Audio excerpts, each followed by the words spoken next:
কুরআনুল কারীম এমন একটি কিতাব, এটা পড়লে সওয়াব, শুনলে সওয়াব, এর দিকে তাকালেও সওয়াব, পড়লে কেমনে সওয়াব? মুসলিম শরীফে রাসূল বলেছেন, মান ক্বরাআল কুরআনা হারফান ফালাহু বিহি হাসানাতু ওয়াল হাসানাতু বিআশরি আমসালিহা। আল্লাহর রাসূল বলেছেন, এই কোরআনের একটি হরফ যদি কেউ পাঠ করে, পাঠ করার সাথে সাথে আমার আল্লাহ তার আমল নামার মধ্যে 10টি নেকি দিয়ে দিবে। আলিফ লাম মিম, এর মানে এখানে 3টা হরফ। আলিফ একটি হরফ, বা একটি হরফ, মিম একটি হরফ। কোন বান্দা যদি আলিফ লাম মিম তেলাওয়াত করে, আল্লাহ পাক সাথে সাথে ওই বান্দার আমল নামায় 30টা নেকি দিবে। সুবহানাল্লাহ বলেন। কোরআনের দিকে তাকালেও সওয়াব, এর দলিলও দিয়েছি। কোরআন শুনলে সওয়াব, এর দলিলও দিয়েছি। কোরআন পড়লে সওয়াব, এর দলিলও দিয়েছি। আপনারা এখন বলেন, এই কোরআনকে মহব্বত করতে রাজি আছেন আপনারা? কোরআনুল কারীমকে কেন মহব্বত করবেন না? কোরআনের আরেকটি বৈশিষ্ট্য হচ্ছে, এই কোরআনুল কারীমের সাথে যেই জিনিসের ছোঁয়া লাগবে ওই জিনিসের মর্যাদাও আল্লাহ বাড়িয়ে দিবেন। আল্লাহু আকবার বলেন। আল্লাহ পাক কেমনে বাড়ায় দেয় ভালো করে খেয়াল করেন। ফার্নিচারের দোকানে গেলে অনেক কাঠ ওখানে আমরা দেখতে পাই, ওই কাঠের সাথে যখন মানুষের পা লেগে যায়, কোনো ব্যক্তি আপনারা দেখাইতে পারবেন না ওই কাঠকে ভক্তি করে, শ্রদ্ধা করে। এই জায়গায় পা লাগলেও কেউ ভক্তি শ্রদ্ধা করবে না, কথা বলেন ঠিক কিনা? কিন্তু কোরআনের জন্য যখন 2 টুকরা কাঠ দিয়ে রেহাল বানানো হবে, ওই রেহালের মধ্যে যদি কারো পা লেগে যায়, সাথে সাথে ওই রেহালকে মানুষ ভক্তি শ্রদ্ধা করে, কথা বলেন ঠিক কিনা? 2 টুকরা কাপড়, শপিং মলে গেলে অনেক কাপড় আছে আমরা দেখতে পাই, কিন্তু সব কাপড় রে তারা চমকায় না, তারা বুকের মধ্যে জড়ায় নেয় না। কিন্তু 2 টুকরা কাপড় দিয়ে যখন কোরআনুল কারীমের গেলাপ বানানো হলো, সাথে সাথেই ওই কাপড়টার মর্যাদা এত বেড়ে গেল। ওই কাপড়টা যদি কোনো জায়গায় পরে থাকে, সাথে সাথে ওই কাপড়টা নিয়ে মা বোনেরা চুমুক খেতে থাকে, কথা বলেন ঠিক কিনা? শুধু তাই নয়, দিনের দাম কিভাবে বেড়ে যায় ভালো করে খেয়াল করেন। মাসের মধ্যে, বছরের মধ্যে 12টা মাস, 12টা মাসের দামই কি আল্লাহর কাছে সমান নাকি বলেন? 12টা মাসের দাম আল্লাহর কাছে সমান নয়। আল্লাহর কাছে সবচেয়ে সম্মানিত মাস হলো রমজান মাস। কেমনে রমজান মাস সম্মানিত হলো? আল্লাহ পাক কোরআনে বলছেন, শাহরু রমাদানাল্লাযী উনজিলা ফীহিল কুরআনু হুদাল লিন্নাস ওয়া বাইয়িনাতিম মিনাল হুদা ওয়াল ফুরকান। এই রমজান মাস আল্লাহর কাছে এই জন্য দামি, কারণ এই রমজান মাসের মধ্যে আল্লাহ পাক কোরআন নাজিল করেছেন। সুবহানাল্লাহ বলে। এই কিতাবের মর্যাদা দুনিয়ার মানুষ যদি কিয়ামত পর্যন্ত সিজদায় পড়ে দিতে চায়, এরপরেও এই কোরআনুল কারীমের মর্যাদা তারা শেষ করতে পারবে না। সুবহানাল্লাহ বলবেন না?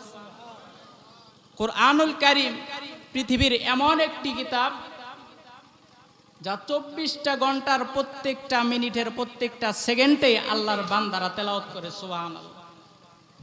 মহাকাশ বিজ্ঞানীরা বলেছেন যে পৃথিবী ঘূর্ণায়মান পদ্ধতিতে, আজকে এখন বাংলাদেশে রাত 10টা 10 বাজে, তো এখন রাত 10টা বাজে। আপনি এখন যদি সৌদির দিকে তাকান তাহলে দেখা যাবে যে 3 ঘন্টা ডিফারেন্স, কথা বলেন ঠিক কিনা?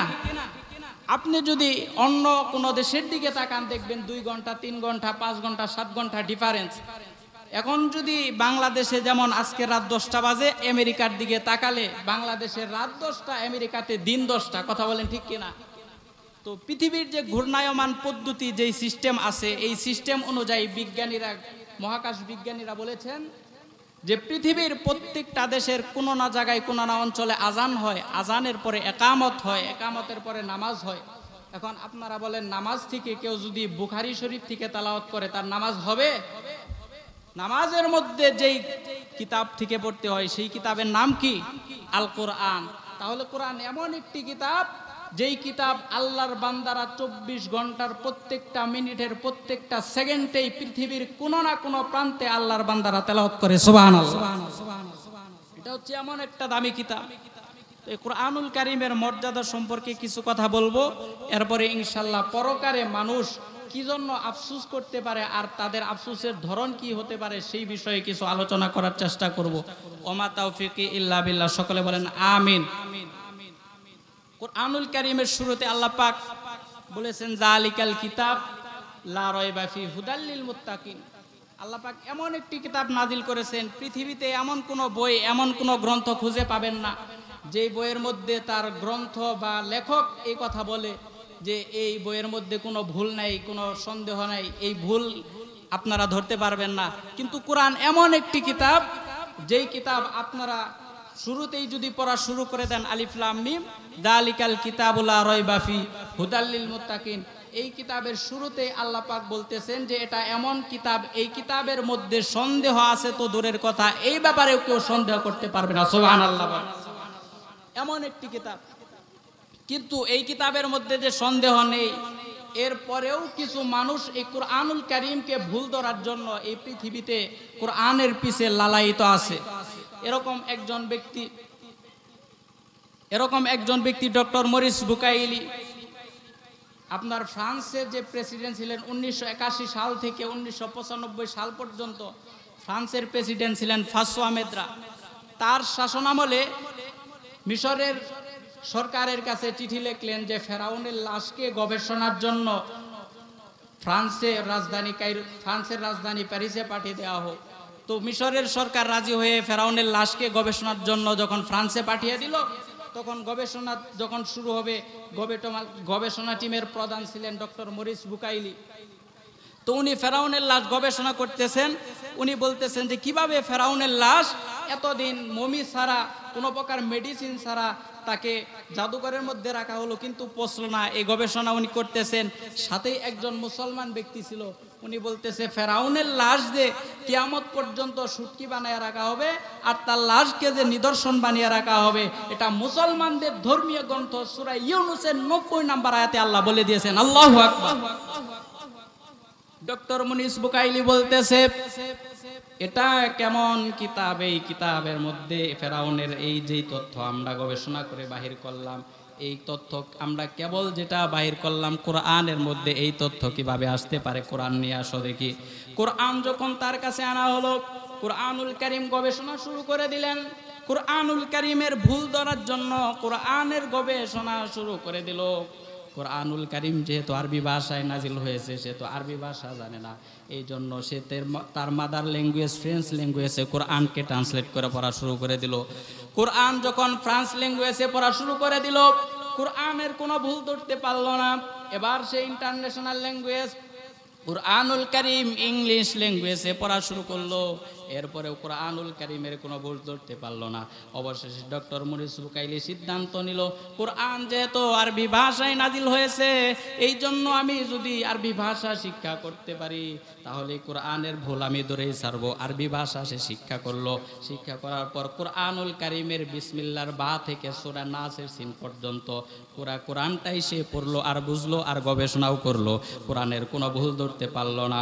অবশেষে ডক্টর মরিস বুকাইলি পৃথিবীর মানুষদেরকে জানিয়ে দিল, ও পৃথিবীর মানুষেরা শুনো শুনো শুনো, আমি কোরআনের ভুল ধরার জন্য এসেছিলাম। এই কোরআন দেখি আমার নিজের জীবনের ভুল ধরে দিয়েছে। কোরআনুল কারীম পড়ার সাথে সাথে এবার ডক্টর মরিস বুকাইলি সবার সামনে এভাবে বলতেছেন, যেই কোরআনের ভুল ধরার জন্য আমি এসেছিলাম, এই কোরআন আমার ভুল ধরে দিয়েছে আর আমি গুমরাহর মধ্যে থাকতে চাই না। সাথে সাথে সে কোরআনুল কারীমের প্রেমে পড়ে, কোরআনুল কারীমের প্রেমে মুগ্ধ হয়ে কালেমা পড়ে সাথে সাথেই ওই ডক্টর মুসলমান হয়ে যায়। সুবহানাল্লাহ। কোরআনুল কারীম হচ্ছে এমন একটি কিতাব, যেই কিতাবের ভুল ধরার জন্য যারা আসবে, এই কিতাবের ভুল তো খুঁজে পাবেই না, বরং এই কিতাব তাদেরকে ভুল ধরিয়ে মুসলমান বানিয়ে দিবে। সুবহানাল্লাহ। এটা হচ্ছে এমন কিতাব। আল্লাহ পাক বলছেন কোরআনুল কারীমের আরেকটা বৈশিষ্ট্য হচ্ছে, আল্লাহ পাক বলছেন তিলকা আয়াতুল কিতাবিল হাকিম। আল্লাহ পাক বলেছেন এই কোরআন হচ্ছে একটা বিজ্ঞানের শ্রেষ্ঠ কিতাব। সুবহানাল্লাহ। পড়ে এই কোরআন এটা তাবিজের কিতাব নয়, এটা শুধু মসজিদে ইমাম সাহেবরা পড়বে এই জন্য এই কোরআন আল্লাহ পাঠায় নাই। এই কোরআন পাঠাইছে রান্নাঘর থেকে শুরু করে সংসদ ভবন পর্যন্ত এই কোরআনের কার্যক্রম আছে। কথা বলেন ঠিক কিনা? কোরআন এই জন্য পাঠানো হয়েছে। এই কোরআন শুধু তাসবিহ দিয়ে আর হুজুররা বসে পড়বে এই জন্য এই কোরআন পাঠানো হয় নাই। আলাহুল হুকমু ওয়াল আমর তাবারাকাল্লাহু রাব্বুল আলামিন। আল্লাহ বলছেন এই কোরআন হচ্ছে আমার, এই কোরআন দিয়ে আমি গোটা দেশ পরিচালনা করার জন্য পাঠাইছি। সুবহানাল্লাহ। কোরআন হচ্ছে এমন একটি কিতাব, সম্মানিত ভাইয়েরা, কোরআন 1400 বছর পূর্বে গোটা দুনিয়ার মানুষদের কাছে যেই তথ্য দিয়েছে, বিজ্ঞান যা আজকে প্রমাণ করতেছে, সেই প্রমাণ আল্লাহ পাক কুরআনুল কারীমের 1400 বছর আগে দিয়েছেন। সুবহানাল্লাহ। কুরআনুল কারীমের 1000-এর উপরে আয়াত আছে, যে আয়াতগুলো বিজ্ঞান সম্মত। সুবহানাল্লাহ পড়বেন না?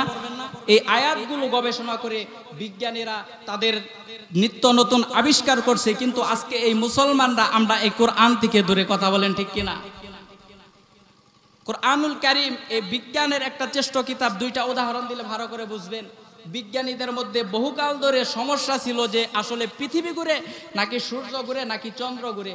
এক বিজ্ঞানী 1512 সালে বলল যে পৃথিবী স্থির, এর চারিপাশে পৃথিবী ঘুরে, সূর্য ঘুরে, চন্দ্র ঘুরে। এবার টলেবি নামের এক বিজ্ঞানী, উনি বলতেছেন যে না, পৃথিবী ঘুরে না, অর্থাৎ সূর্য ঘুরে, চন্দ্র ঘুরে, আমিও ঘুরি, তুমিও ঘুরি, সব কিছুই ঘুরে, কিন্তু পৃথিবী স্থির। এই কথা যখন বলল, এটা এই ঘোরাঘুরির সমস্যার সমাধান বিজ্ঞান মাত্র কিছুদিন আগে দিয়েছে, কয়েকশো বছর আগে। কিন্তু আল্লাহ পাক রব্বুল আলামিন এই বিজ্ঞানের এই কথা, এই সূর্য ঘুরে, পৃথিবী ঘুরে নাকি চন্দ্র ঘুরে, কি ঘুরে, আল্লাহ পাক সূরা ইয়াসিনের মধ্যে এটা বলে দিয়েছেন। সুবহানাল্লাহ পড়বেন না? আল্লাহ বলছেন ওয়াশ-শামসু তাজরি লিমুস্তাকাররিল লাহা যালিকা তাকদীরুল আজিজিল আলিম ওয়াল কমারা কদ্দারনাহু মানাজিলা হাত্তা আদা কাল উরজুনিল কদিম। আল্লাহ পাক বলছেন সূর্যের জন্য আমি একটা কক্ষ নির্ধারণ করে দিয়েছি, চন্দ্রের জন্য একটা মানজিল আমি নির্ধারণ করে দিয়েছি। সূর্য তার মানজিলের মধ্যেই ঘুরছে আর ফিরছে। লাশামসু ইয়ামবাগি লাহা আন তুদরিকাল কমার, রাত কখনো দিনের আগে যেতে পারে না, দিন কখনো রাতের আগে যেতে পারে না।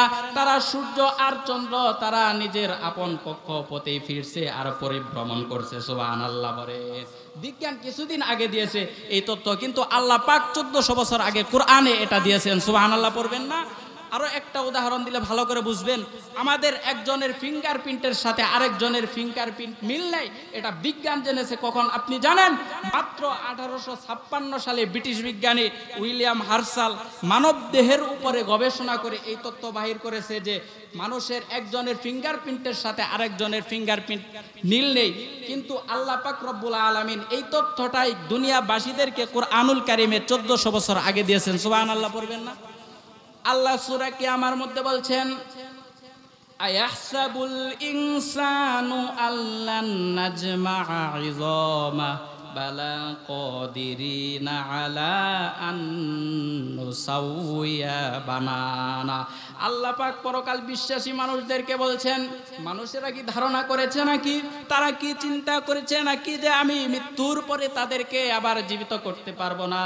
আল্লাহ বলছেন বালা কাদিরিনা আলা আন নুসাউইয়া বানানা, আমি তাদেরকে জীবিত করব, বিষয়টি এমন নয়, আমি তাদের হাতের আঙ্গুলের যে অগ্রভাগের ছাপ আছে ওই ছাপ পর্যন্ত আমি পুনর্বিন্যাস করতে সক্ষম। আল্লাহ পাক বলছেন এই হাতের ছাপ পর্যন্ত আমি পুনর্বিন্যাস করতে সক্ষম। 18 সালে মাত্র বিজ্ঞানী তথ্য দিল, কিন্তু আল্লাহ কোরআনে 1400 বছর আগে দিয়েছেন। তাহলে কোরআনের এই কোরআন কারীম এটা বিজ্ঞানের একটা শ্রেষ্ঠ কিতাব, এটা মেনে নিতে কি আমাদের দ্বিধা আছে? কথা বলেন। কিন্তু বিজ্ঞান নিয়ে যারা পড়াশোনা করে দেখবেন তারা একটা মুড়ি ভাব নিয়ে থাকে যে হামসে বড় কোন হয়। কিন্তু আমি বলতে চাই বিজ্ঞান যত উন্নত আর বিকশিত আর সমৃদ্ধ, বিজ্ঞানের ছাত্র আর বিজ্ঞানের শিক্ষক কোরআনের ছায়াতলে আশ্রয় গ্রহণ করতে হবে। কথা বলেন ঠিক কি? আল্লাহ পাক এই কোরআনে চ্যালেঞ্জ করে দিয়েছেন। এই কোরআনুল কারীমের মতো কোরআন পৃথিবীতে আজও পর্যন্ত হাজারো মানুষ চেষ্টা করেছে। আল্লাহ চ্যালেঞ্জ দিয়ে দিয়েছেন যে এই কোরআনের মতো কোরআন তোমরা বানাইতে পারবা না। সুবহানাল্লাহ বলবেন না? আল্লাহ পাক কোরআনুল কারীমে চ্যালেঞ্জ করেছেন। আল্লাহ পাক বলছেন কুল্লা ইনিজতামাআতিল ইনসু ওয়াল জিন্নু আলা আইয়াতু বিমিসলি হাযাল কুরআন। আল্লাহ পাক বলছেন দুনিয়ার মানুষেরা তোমরা শোনো শোনো শোনো, সমস্ত মানুষ যদি একত্র হয়ে যাও, দুনিয়াতে যত মানুষ আছে আর যত জিন আছে সবাই যদি একত্র হয়ে যায়, তারা যদি চেষ্টা করে কোরআনের মতো কোরআন বানাবে, আল্লাহ বলছেন লা ইয়াতুনা বিমিসলিহি, ওই সমস্ত মানুষ আর ওই সমস্ত জিন তারা সকলে মিলে চেষ্টা করলেও আমার কোরআনের মতো কোরআন তারা বানাইতে পারবে না। সুবহানাল্লাহ। এটা আল্লাহ পাকের একটা চ্যালেঞ্জ। কিন্তু এই কোরআন বানানোর জন্য অনেকেই চেষ্টা করেছে। সম্মানিত ভাইরা, আপনারা জানেন রাসূল সাল্লাল্লাহু আলাইহি ওয়াসাল্লামের যুগে একজন ব্যক্তি ছিল, সে রাসূল সাল্লাল্লাহু আলাইহি সাল্লামের সাথে নবুয়ত দাবি করেছিল। ওনার নাম হচ্ছে মুসাইলামা। আপনারা অনেকে নাম শুনেছেন না? তো ওই ব্যক্তিটা এত বড় বেয়াদব ছিল, মুহাম্মদুর রাসূলুল্লাহ সাল্লাল্লাহু আলাইহি সাল্লামের কাছে একদিন গিয়ে বলতেছে, ইয়া রাসূলুল্লাহ, নবুয়তের অর্ধেক আমার আর অর্ধেক আপনার, আপনি ভাগ করে দেন। সাহাবায়ে কেরামকে বলে দেন। নাউজুবিল্লাহ বলবেন না? এই কথা বলার সাথে সাথে রাসূল সাল্লাল্লাহু আলাইহি সাল্লাম বলেন, মুসাইলামা, তুমি তো শুধু মুসাইলামা না, তুমি তো মুসাইলামাতুল কাজ্জাব। তো মুসাইলামা সে ভণ্ড নবী দাবি করেছে, কিন্তু তারও তো কিছু অনুসারী আছে। কথা বলেন ঠিক কিনা? তো তারও কিছু অনুসারী আছে। তার অনুসারীরা তাদেরকে বলতেছে, মুসাইলামাকে বলতেছে, মুসাইলামা, মুহাম্মদুর রাসূলুল্লাহর কাছে তো কোরআন নাজিল হয়, তোমার কাছে কি কোনো ওহী আসে না? তো মুসাইলামা একদিন লোকদেরকে ডেকে বলতেছে, ওই লোকেরা শোনো, আমার কাছে কালকে জিবরাইল এসেছিল, এসে আমার কাছে সূরা নাজিল করলেন। নাউজুবিল্লাহ পড়বেন না? সে নিজেই সূরা বানাইছে। কি সূরা বানাইছে দেখেন। সে বলতেছে, আমার কাছে যে সূরাটা নাজিল হয়েছে সেই সূরাটা হলো সূরাতুল ফিল। সে বলতেছে, আল ফিল মাল ফিল ওমা আদরাকা মাল ফিল লাহু দানাবু ওয়াবিল ওয়ালাহু খুরতুমুন তাবিল। এর মানে হচ্ছে, সে বুঝাইতে চাইছে, অর্থটা ভালো করে বুঝেন। সে বলতেছে, আল ফিল হাতি, মাল ফিল হাতি কি? সে বলতেছে, ওমা আদরাকা মাল ফিল, আপনি কি জানেন হাতি কি? লাহু দানাবু ওয়াবিল, তার একটা লম্বা লেজ আছে, ওয়ালাহু খুরতুমুন তাবিল, তার লম্বা একটি সুর আছে। তো এই কথা শোনার সাথে সাথেই তার যে কিছু অনুসারী ছিল তারা বলতেছে, মুসাইলামা, তুমি যে ভণ্ড, তোমার এই সূরা শুনেই তা প্রমাণ হয়ে গেছে। আল্লাহু আকবার। কোরআনুল কারীম বানাইতে চাই, এত বড় ভণ্ড, তো সে বানাইতে পারলো না, সে ব্যর্থ হয়ে গেল। সম্মানিত ভাইরা, আল্লাহ পাক কোরআনুল কারীমের মধ্যে বলেছেন, কোরআনের একটা অনন্য বৈশিষ্ট্য হচ্ছে, আল্লাহ পাক বলছেন, ইন্না নাহনু নাযালনা যিকরা ওয়া ইন্না লাহু লাহাফিজুন। এই কোরআন আমি নাজিল করেছি, আর এই কোরআনুল কারীম নাজিল করার সবটুকু দায়িত্ব, অর্থাৎ কোরআন হেফাজতের সবটুকু দায়িত্ব আমি আল্লাহ পাক নিয়েছি। সুবহানাল্লাহ বলবেন না? আল্লাহ পাক বলছেন, এই কোরআন আমি নাজিল করেছি, ইন্না নাহনু নাযালনা যিকর। কোরআন ছাড়া কোরআনের আরো 55টি নাম আছে, এই জিকির হচ্ছে কোরআনের একটি নাম। তো আল্লাহ পাক বলছেন, এই জিকির আমি নাজিল করেছি, আর এই জিকির হেফাজতের সবটুকুন দায়িত্ব আমি আল্লাহ নিয়েছি। সুবহানাল্লাহ পড়বেন না? অতএব যারা দেখবেন, যারা মনে করে কোরআনুল কারীমকে ফু দিয়ে নিভিয়ে দিতে চায়, যারা মনে করে মোমবাতির মতো কোরআনুল কারীমের আলোকে তারা নিভিয়ে দিতে পারবে, তারা আসলে পারবে না। তারা জানে না যে কোরআনুল কারীম হচ্ছে ইলেকট্রিক্যাল লাইটের আলো। কিসের আলো বললাম? ইলেকট্রিক্যাল লাইটের আলো। কেউ যদি এই আলোটা নিভাইতে চায়, তাহলে আমি যদি এই ইলেকট্রিক্যাল লাইটে মোমবাতির মতো ফু দেই, তাহলে এই বাতি কি নিভে যাবে? কথা বলেন, নিভে যাবে নাকি? নিভবে না। এখন আমি দিলে নিভবে না। এখন আপনারা এখানে যারা আছেন সকলে মিলে যদি এই বাউলের মধ্যে ফু দেন, তাহলে নিভে যাবে? তাও নিভবে না। তাহলে সকিপুরের মধ্যে যত হুজুর আছে, কোরআনুল কারীমের সবচেয়ে পাওয়ারফুল আয়াত আয়াতুল কুরসি পরেও যদি এই বাউলে ফু দেই, নিভে যাবে? আমাদেরকে পাগল ছাগল ভাববে। এই লাইট যদি নিভাইতে হয়, তাহলে সুইচ চাপতে হবে।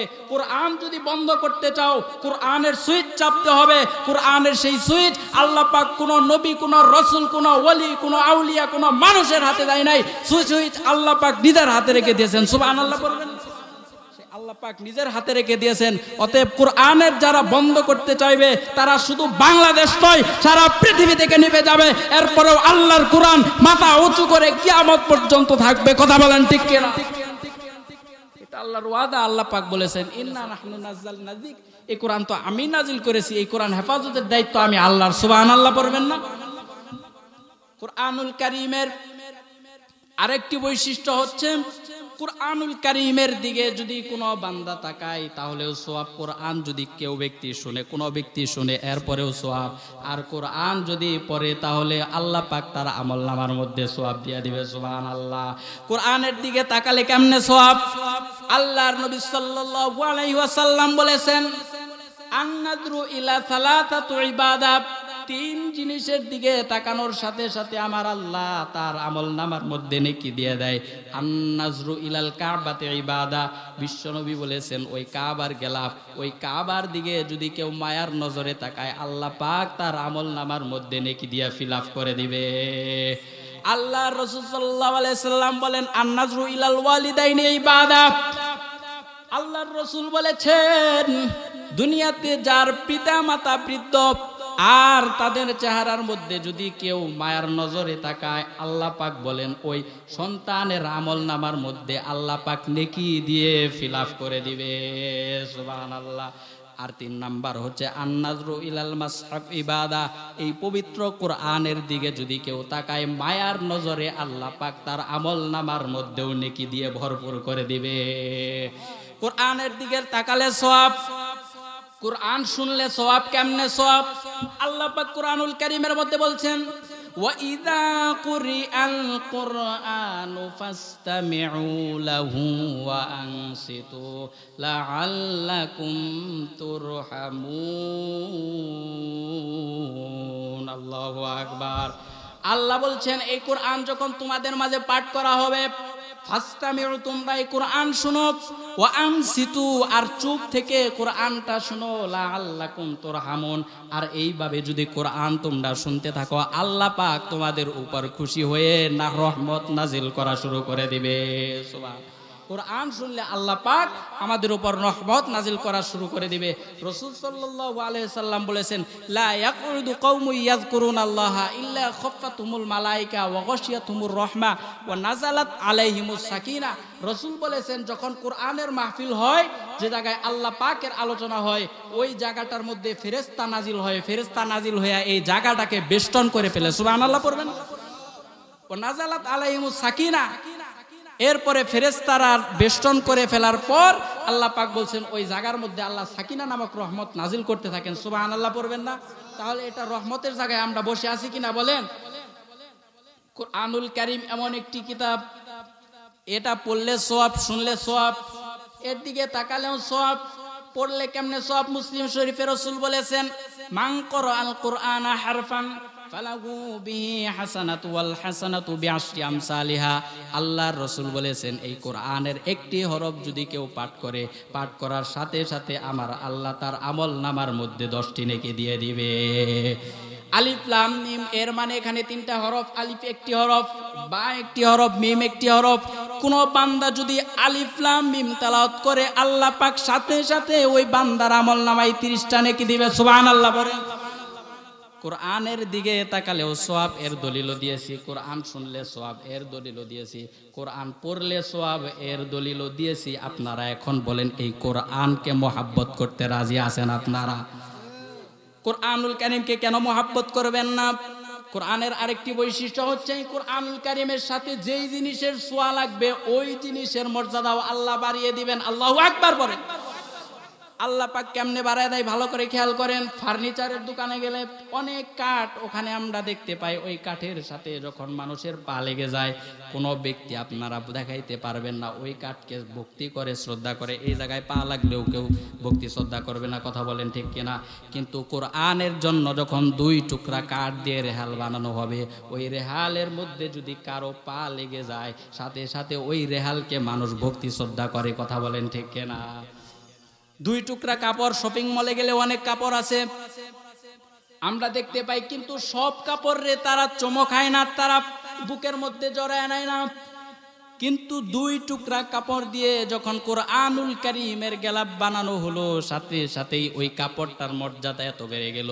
ওই কাপড়টা যদি কোনো জায়গায় পরে থাকে, সাথে সাথে ওই কাপড়টা নিয়ে মা বোনেরা চুমুক খেতে থাকে, কথা বলেন ঠিক কিনা?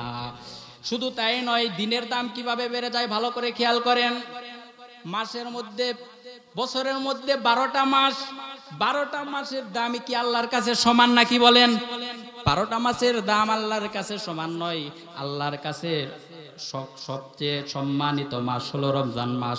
কেমনে রমজান মাস সম্মানিত হলো? আল্লাহ পাক কোরআনে বলছেন, শাহরু রমাদানাল্লাযী উনজিলা ফীহিল কুরআনু হুদাল লিন্নাস ওয়া বাইয়িনাতিম মিনাল হুদা ওয়াল ফুরকান। এই রমজান মাস আল্লাহর কাছে এই জন্য দামি, কারণ এই রমজান মাসের মধ্যে আল্লাহ পাক কোরআন নাজিল করেছেন। সুবহানাল্লাহ বলে। কোরআনুল কারীম রমজান মাসে নাজিল করেছে, এই জন্য কোরআনুল কারীমের, এই জন্য রমজান মাসের দাম। তাহলে আপনারা বলেন যেই জিনিসের কারণে যেই জিনিস দাম হয়, তাহলে কোরআনের দাম কথা বলেন কম না বেশি? বছরের মধ্যে অনেক রাত আছে, সব রাত আল্লাহর কাছে সমান নয়। একটি রাতের মর্যাদা আল্লাহ কোরআনে বলছেন, ইন্না আনজালনাহু ফি লাইলাতিল কদর ওয়া মা আদরাকা মা লাইলাতুল কদর। এই কদরের রাত আল্লাহর কাছে লাইলাতুল কদরি খায়রুম মিন আলফি শাহর। এই কদরের রাতের মর্যাদা হচ্ছে 1000 মাসের থেকে উত্তম। কেন হলো? আল্লাহ পাক বলছেন ইন্না আনজালনাহু ফি লাইলাতিল কদর। কদরের রাতের মর্যাদা এই জন্য হলো কারণ এই রাতে আমি আল্লাহ পাক রব্বুল আলামিন কোরআন নাজিল করেছি। সুবহানাল্লাহ বলেন। এই কদরের রাতে আল্লাহ পাক কোরআন নাজিল করেছেন। এই জন্য বছরে অনেক রাত আছে, অনেক রাতের দাম আল্লাহর কাছে বাড়লো না, একটা রাতের দাম বাড়লো। কারণ এই রাতের মধ্যে আল্লাহ পাক লাউহে মাহফুজ থেকে প্রথম আসমানের সম্পূর্ণ কোরআন একসাথে নাজিল করেছেন। আল্লাহু আকবার। এই জন্য এই কোরআনের দাম বেশি। এখন দেখেন মানুষের দাম কিভাবে বেড়ে যায়। আমরা প্রত্যেকেই জানি ইসলামের দ্বিতীয় খলিফা হযরত উমর রাদিয়াল্লাহু তাআলা আনহু এমন একজন মানুষ ছিল যে ইসলাম গ্রহণ করার পূর্বে মক্কার সবচেয়ে বড় একজন কাট্টা কাফের ছিল। এই মানুষটা এত বড় ভিলেন ছিল। একদিন দারুন নাদওয়ার মধ্যে পরামর্শ সভা হচ্ছে, আবু জেহেল সমস্ত যুবকদেরকে ডাক দিয়েছেন, কালকে মুহাম্মদকে হত্যা করা হবে। আল্লাহর রসুলের ডাকে সমস্ত আল্লাহর রসুলকে হত্যা করা হবে। আবু জেহেলের ডাকে সমস্ত যুবকেরা একত্র হয়েছে। একত্র হওয়ার পর আবু জেহেল বলতেছে, কালকেই মুহাম্মদকে হত্যা করা হবে, এমন একজন যুবক লাগবে। কিন্তু ঠিক সেই মুহূর্তের মধ্যে সমস্ত যুবকেরা মাথা নিচের দিকে নামিয়ে দিয়েছে, আর চিন্তা করতেছে মুহাম্মদের মতো এত সুন্দর মানুষকে কখনো মারা যায় না। কিন্তু ওই সময় মাথা উঁচু করে একজন যুবক দাঁড়িয়ে গেল, তার নাম হলো হযরতে উমর। হযরত উমর তরবারি নিয়ে আল্লাহর রসুলকে হত্যা করার জন্য যাইতেছেন। রাস্তার মধ্যে একজন সাহাবী যার নাম হলো হযরত নাঈম রাদিয়াল্লাহু তাআলা আনহু, ওই সাহাবীর সাথে হযরতে উমরের দেখা হওয়ার পরে বলতেছে, আমি মুহাম্মদকে মারার জন্য যাইতেছি। বলে, আগে নিজের ঘরের মধ্যে গিয়ে দেখো, তোমার ঘরের মধ্যে তোমার বোন এবং বোন জামাই দুইজনেই ইসলাম গ্রহণ করেছে। আল্লাহু আকবার। হযরতে উমর সেখান থেকে বাড়ির দিকে রওনা দিলেন। বাড়িতে গিয়ে তার বোন এবং বোন জামাই দুইজনকে ইচ্ছা রকম মারলেন। মেরে যখন তাদেরকে একেবারে রক্তাক্ত করে ফেললেন, হযরত উমরের মনের মধ্যে একটু মায়া আসলো। এবার বলতেছে, রে কি পড়তেছো দেখি। হযরত উমর যখন পবিত্র হয়ে কোরআনুল কারীমের সূরা তাহাটা পড়া শুরু করে দিলেন, তাহা মা আনজালনা আলাইকাল কুরআনা লিতাশকা ইল্লা তাযকিরাতাল লিমান ইয়াখশা তানজিলাম মিম্মান খালাকাল আরদা ওয়াস সামাওয়াতিল উলা। হযরত উমর যখন কোরআনুল কারীম পড়লেন, কোরআনের প্রেমে পড়ে গেলেন। কোরআনুল কারীম পড়তেছে আর চোখ থেকে পানি ঝরতেছে। আল্লাহু আকবার বলবেন। হযরত উমর তখন সেখান থেকে বাড়ির দিকে রওনা দিলেন। হযরত উমর বলতেছে, মুহাম্মাদুর রাসূলুল্লাহ দরবারে নিয়ে যাও। তখন আল্লাহর নবী মুহাম্মাদুর রাসূলুল্লাহ সাল্লাল্লাহু আলাইহি ওয়াসাল্লাম দারুল আরকামের মধ্যে সাহাবায়ে কেরামদেরকে লুকিয়ে লুকিয়ে ইসলাম শিক্ষা দিচ্ছিলেন। হযরত উমর তরবারি নিয়ে যখন যাইতেছে, সাহাবায়ে কেরাম রাসূলকে বললেন, রাসূল আপনি পালান। আল্লাহর রাসূল মুস্কি এসে দিয়ে বলতেছেন, উমরকে আসতে দাও। আমার মনে হয় ওই দিন যে আমি দোয়া করেছিলাম, ওই দোয়া আল্লাহ পাক আজকে কবুল করবে। সুবহানাল্লাহ।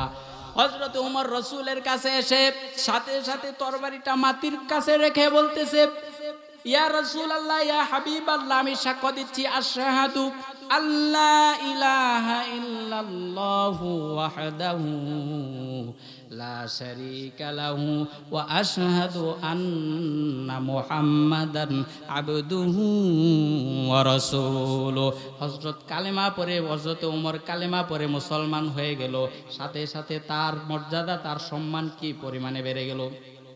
হযরত উমর যখন কোরআনুল কারীমের প্রেমে, কোরআনুল কারীমের ভালোবাসায়, কোরআনের কাছে এসে রসুলের কাছে যখন বায়াত গ্রহণ করলো, ইসলাম গ্রহণ করলো, সেই হযরত উমরের দাম আল্লাহর রসুল কি পরিমাণে বাড়িয়ে দিলেন।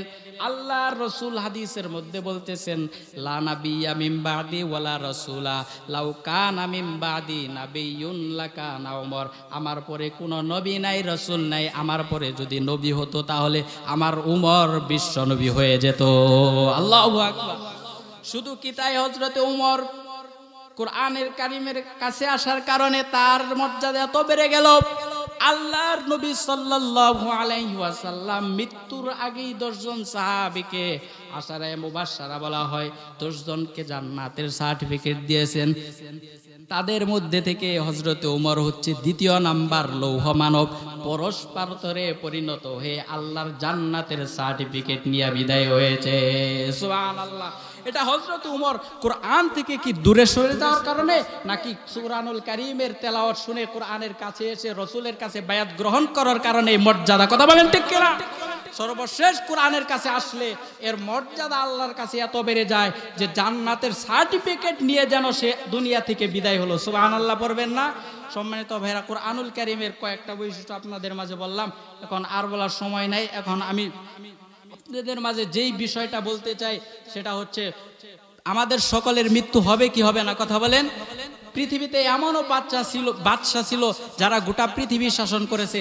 বাদশা সুলাইমান ছিলেন, উনি গোটা পৃথিবী শাসন করেছে। বাদশা জুলকরনাইন ছিলেন, উনি গোটা পৃথিবী শাসন করেছেন। বাদশা নমরুদ ছিলেন, উনি গোটা পৃথিবী শাসন করেছেন।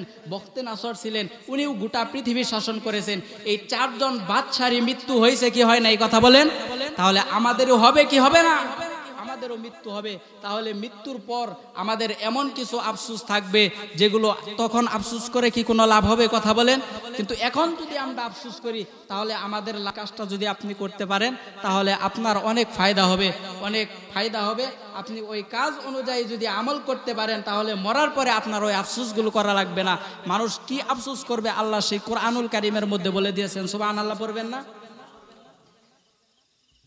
পরকালে মানুষ প্রথম যে আফসোসটা করবে আল্লাহ পাক বলেছেন কোরআনুল কারীমের মধ্যে, জাহান্নাম যখন তেরে বেগে বান্দাদের কাছে আসতে থাকবে তখন ওই বান্দা বলবে ওয়াজি আয়াউমা ইদিম বিজাহান্নাম ইয়াউমা ইদি ইয়াতাযাক্কারুল ইনসানু ওয়া আন্না লাহু যিকর।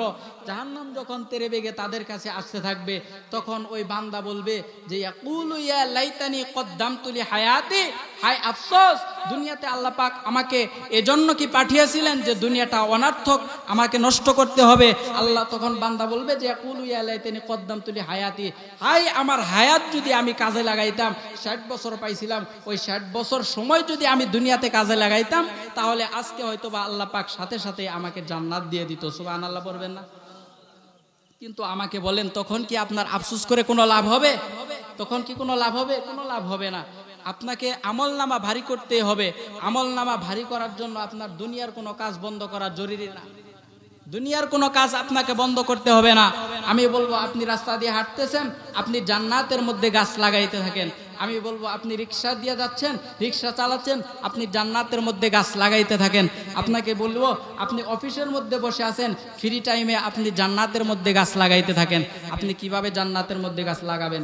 রাসূল সাল্লাল্লাহু আলাইহি সাল্লাম বলেছেন দুনিয়াতে কোনো বান্দা যার সুবহানাল্লাহ পড়ে, ওই সুবহানাল্লাহ বলার কারণে আল্লাহ পাক তার জন্য জান্নাতের মধ্যে একটা ফল গাছ রোপণ করে দিবে। সুবহানাল্লাহ। তাহলে আপনি রাস্তা দিয়ে হাঁটতেছেন, সুবহানাল্লাহ বললে জান্নাতে একটা গাছ হবে না? কথা বলেন, কথা বলেন। আপনি যেখানেই থাকেন না কেন, আপনি কৃষি কাজ করতেছেন, আপনার যে কোনো কাজ থাকতে পারে, সমস্যা নেই, আপনি জান্নাতের মধ্যে গাছ লাগাইতে থাকেন। হয়তোবা জান্নাতের মধ্যে গাছ লাগানোর কারণে আল্লাহ পাক আপনাকে কবরে মৃত্যুর পরে জান্নাতে দিতে পারে কিনা বলেন? সর্বশেষ যেই ব্যক্তি জান্নাতে যাবে আল্লাহর রাসূল তার খবর আমাদেরকে বলেছেন, বুখারীর হাদিস। সর্বশেষ যেই ব্যক্তি জান্নাতের মধ্যে যাবে ওই ব্যক্তি জাহান্নামের মধ্যে থেকে আল্লাহকে ডাকতে থাকবে ইয়া রহমান ইয়া রহিম, জান্নাতের মধ্যে থেকে ডাকতে থাকবে। আল্লাহ পাক রব্বুল আলামিন জিবরাইলকে পাঠিয়ে দিবেন। জিবরাইল ওই ব্যক্তিকে আল্লাহ পাকের আদেশে জাহান্নাম থেকে জাহান্নামের দরজার মধ্যে রেখে দিবে। ওই ব্যক্তি আবার আল্লাহকে ডাকতে থাকবে, আল্লাহ দূরে জান্নাত দেখা যায়, জান্নাতে তো যেতে পারবো না, ওই জান্নাতের সামনে আমাদেরকে রেখে দাও। জান্নাতের সামনে যখন তাকে রাখা হবে, ও জান্নাতের সামনে রাখার সাথে সাথে জান্নাতের মধ্যে দৌড় লাগাবে। আল্লাহ বলবে যে ফেরেশতা তার পিছনে টেনে ধরো। টেনে ধরার সাথে সাথে বলবে যে দৌড়াও কেন? উনি বলবে যে আল্লাহ এত সুন্দর জান্নাত বানাইছে, এই জান্নাত দেওয়ার পরে যদি আল্লাহ পাক আবার বাহির করে দেয় তাহলে হয়তোবা আল্লাহ পাকের এই জান্নাতে আর প্রবেশ করতে পারবো না, কোনো এক জায়গায় লুকিয়ে থাকবো। আল্লাহ পাক বলবেন যা বান্দা আমি তোকে এই জান্নাত দিয়ে দিলাম। বিশ্বনবী সাল্লাল্লাহু আলাইহি ওয়াসাল্লাম বলেছেন সেই জান্নাতটা হবে এত বড় এত বড়, আমরা যেই দুনিয়াতে বাস করি এই দুনিয়ার 10 দুনিয়া জান্নাত হবে ওই শেষ জান্নাতি ব্যক্তির। সুবহানাল্লাহ।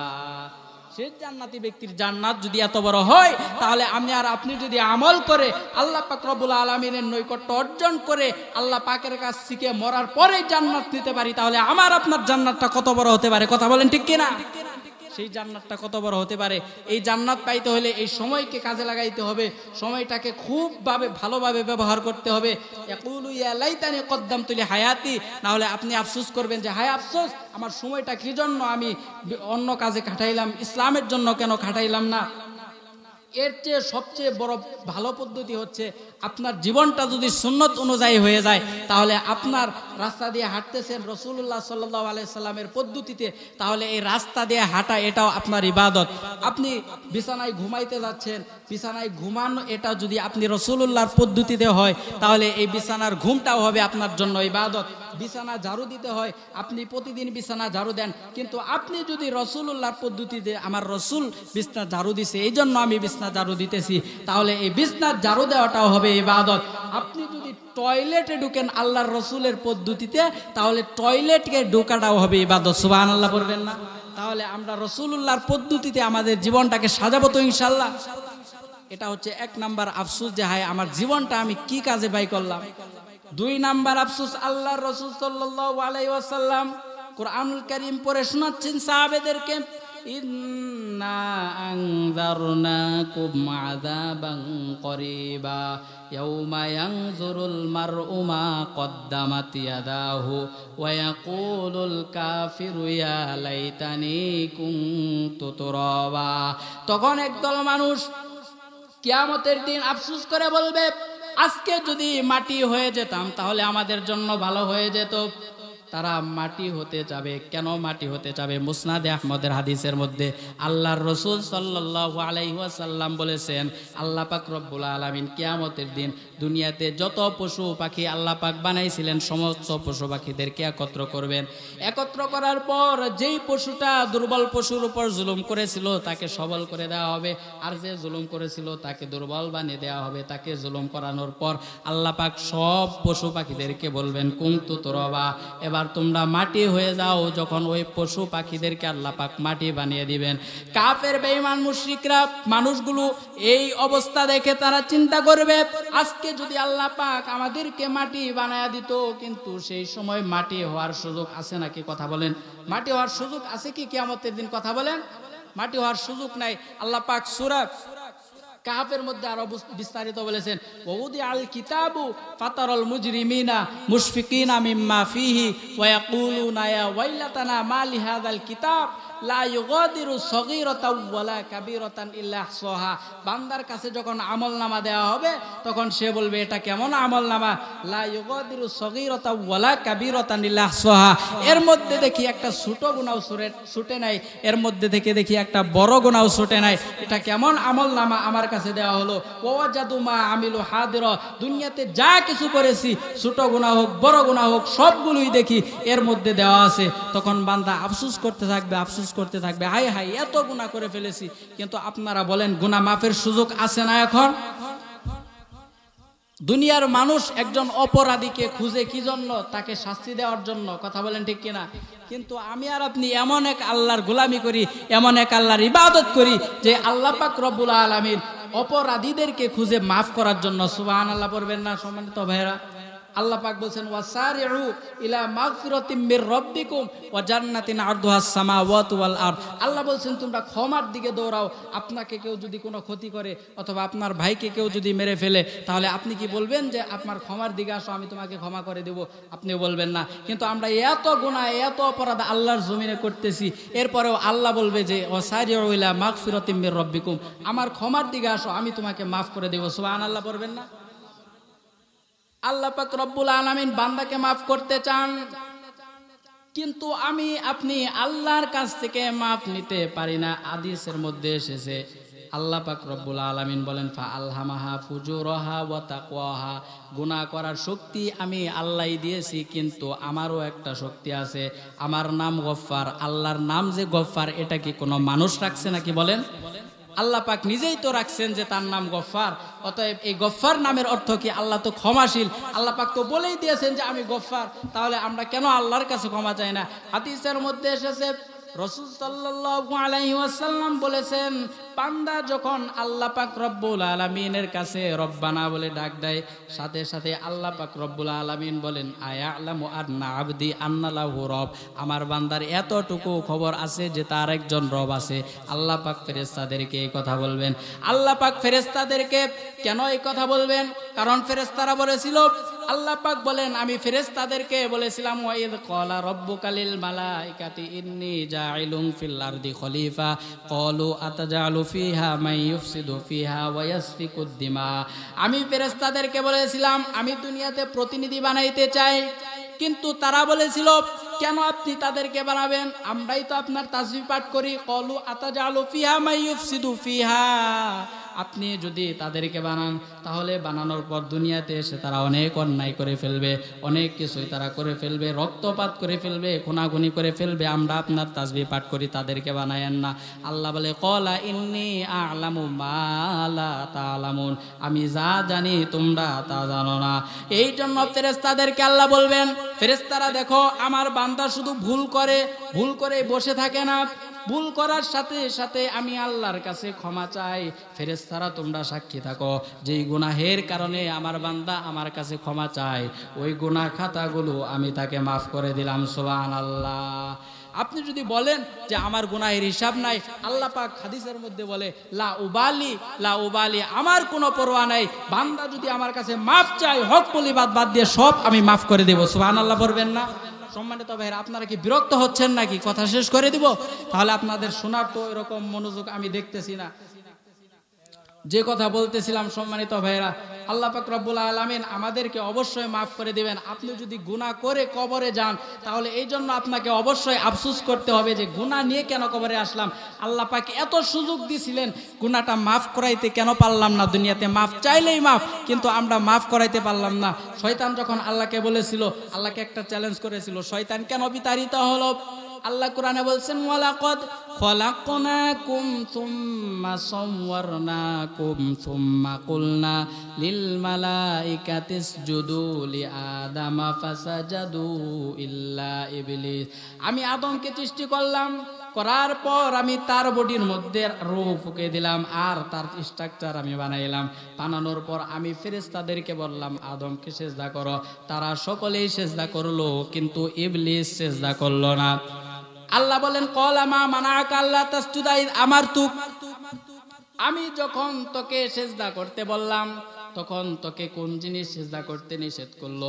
সাথে সাথে ইবলিস বলতেছে, ক্বালা আনা খায়রুম মিন, আমি হলাম তার থেকে উত্তম, কারণ আমাকে তুমি বানাইছো আগুন দিয়ে আর তাকে বানাইছো মাটি দিয়ে, তাহলে আগুন কিভাবে মাটিকে সিজদা করবে? আল্লাহ পাক বলেন, ফাখরুজ ইন্নাকা মিনাস সাগিরিন, তুমি বাইর হয়ে যাও, বিতাড়িত হয়ে যাও।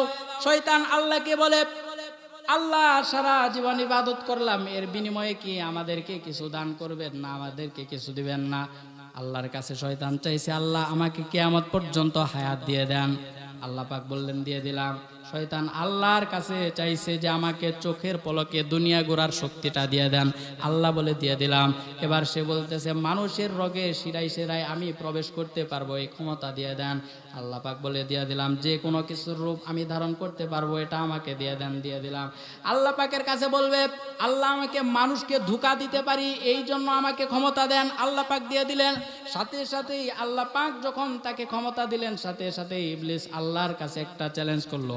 আল্লাহ পাক কোরআনুল কারীমে সেই চ্যালেঞ্জটা তুলে দিলেন, সুম্মা লাআতিয়ান্নাহুম মিন বাইনি আইদিহিম ওয়া মিন খালফিহিম ওয়া আন আইমানিহিম ওয়া আন শামাইলিহিম ওয়া লা তাজিদু আকতারহুম শাকিরিন। শয়তান আল্লাহকে বলতেছে, আমি আপনার বান্দার সামনে থেকে আসবো, মিন বাইনি আইদিহিম ওয়া মিন খালফিহিম, তাদের পিছন থেকে আসবো, ওয়া আন আইমানিহিম, তাদের ডান দিক থেকে তাদের কাছে আসবো, ওয়া আন শামাইলিহিম, আর তাদের বাম দিক থেকে তাদের কাছে আসবো, ওয়া লা তাজিদু আকতারহুম শাকিরিন, আপনি তাদেরকে এত গুমরাহ করব, গুমরাহ করতেই থাকবো আপনার বান্দাদেরকে। আমার আল্লাহ বলে, তুই গুমরাহ করতে থাকবি, আর আমি আল্লাহ আমার বান্দাদেরকে মাফ করতেই থাকবো। সুবহানাল্লাহ। আল্লাহ পাক রব্বুল আলামিন শেষ রাতে, হাদিসের মধ্যে এসেছে, প্রতিদিন প্রথম আসমানে আসে, এসে বলতে থাকে আলামিম মুস্তাগফিরিন ফাগফারলাহ, কোন কি বান্দা আছো নাকি আমি আল্লাহর কাছে মাফ চাবা, আমি আল্লাহ পাক প্রস্তুত তোমাকে মাফ আমি করে দেব। সুবহানাল্লাহ বলেন। দুনিয়াতে যত বড় আপনি গুনাহ করে থাকেন না কেন, আল্লাহ পাক রব্বুল আলামিনের কাছে মাফ চাইলে আপনাকে মাফ করবে। আল্লাহ পাক তো আমাদেরকে দোয়া করার স্টাইল শিখিয়ে দিচ্ছেন। আল্লাহ কোরআনে বলছেন ওয়াল্লাযিনা ইযা ফাআলু ফাহিশাতান আও যালামু আনফুসাহুম যাকারুল্লাহ ফাস্তাগফারু লিযুনুবিহিম। আল্লাহ বলছেন যে ইযা ফাআলু, যখন তোমরা ফাহিশা কাজ করে ফেলবে, আও যালামু আনফুসাহুম, অথবা অন্য কোনো গুনাহের কাজে তোমরা লিপ্ত হয়ে যাবে, ফাস্তাগফারু লিযুনুবিহিম, আর তারা যেন আল্লাহর কাছে স্মরণ করে। আর আল্লাহ পাক ছাড়া ওই বান্দাদেরকে কে মাফ করতে পারবে? সুবহানাল্লাহ পড়বেন না? এটা আল্লাহ আমাদেরকে এভাবে দোয়া করার স্টাইল শিক্ষা দিচ্ছে। আল্লাহর রাসূল সাল্লাল্লাহু আলাইহি সাল্লাম বলেছেন কুল্লু ইবনু আদামা খাত্তাউন ওয়া খায়রু খাত্তাইনাত তাওয়াবুন। আপনারা বলেন এখানে যারা আছেন এমন কোন ব্যক্তি আছেন যে যার জীবনে কোনো গুনাহ নাই? কেউ আছেন এই জায়গায়? কেউ নাই। সকলের জীবনে গুনাহ আছে। আল্লাহর রাসূল বলেছেন কুল্লু ইবনু আদামা খাত্তাউন, যে প্রত্যেক বনি আদমই তারা পাপী। পাপীদের মধ্যে সেই ব্যক্তি উত্তম, খায়রু খাত্তাইনাত তাওয়াবুন, যে ব্যক্তি তার পাপের জন্য আল্লাহর কাছে তওবা করে। সুবহানাল্লাহ পড়বেন না? আল্লাহর রাসূল সাল্লাল্লাহু আলাইহি ওয়াসাল্লাম অন্য হাদিসের মধ্যে বলেছেন আত্তাইবু মিনাজ যামবি কামাল্লা যামবালা। আল্লাহর রাসূল বলেছেন একজন তওবাকারীর এমন নিষ্পাপ হয়ে যায়, ওই তওবাকারী এত নিষ্পাপ হয়ে যায় যেন জিন্দেগিতে ওই ব্যক্তি আর কোনো গুনাহ করে নাই। সুবহানাল্লাহ। আল্লাহর রাসূল সাল্লাল্লাহু আলাইহি ওয়াসাল্লাম সাহাবায়ে কেরামের মাঝে একটি আয়াত তেলাওয়াত করলেন, তওবার ওয়াজ করে আল্লাহর রাসূল বললেন ইল্লা মান তাবা ওয়া আমানা ওয়া আমিলা আমালান সলিহান ফাউলাইকা ইউবাদদিলুল্লাহু সাইয়্যাতিহিম হাসানাত ওয়া কানাল্লাহু গফুরুর রহিমা। দুনিয়ার কোন মানুষ যদি পাপ করার পরে তওবা করে, আল্লাহ পাক রব্বুল আলামিন বলেছেন ওই পাপ যদি আর কোনো দিন না করে, ওই পাপ ওই গুনাহকে আল্লাহ পাক সওয়াবে পরিণত করে দেয়। সুবহানাল্লাহ।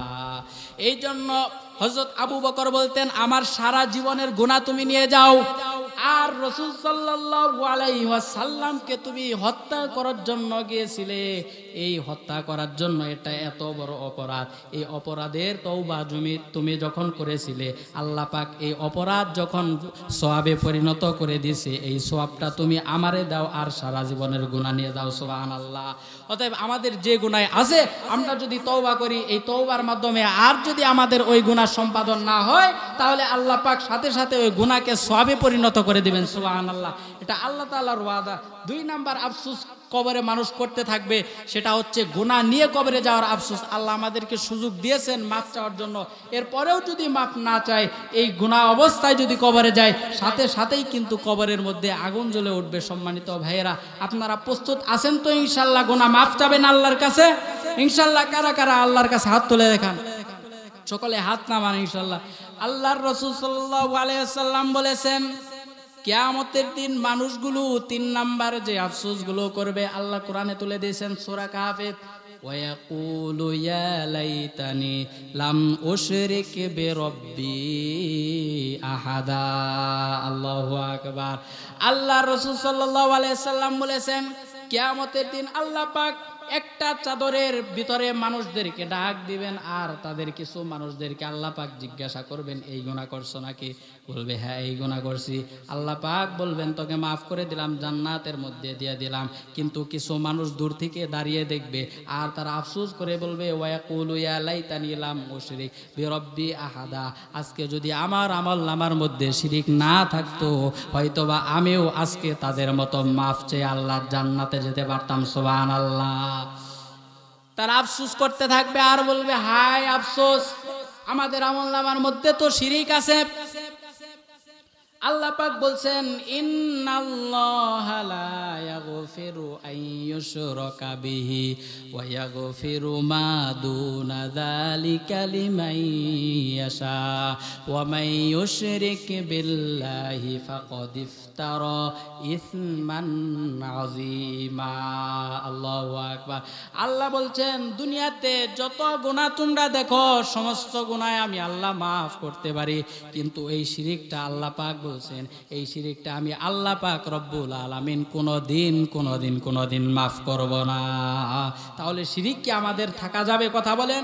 আল্লাহ পাক অন্য আয়াতের মধ্যে বলেছেন, আল্লাহর রাসূল সাল্লাল্লাহু আলাইহি সাল্লাম এই জন্য মুআজ ইবনে জাবালকে বলতেছেন, ইয়া মুআজ লা তুশরিক বিল্লাহ, ও মুআজ ইবনে জাবাল, আল্লাহর সাথে কখনো শিরিক করো না।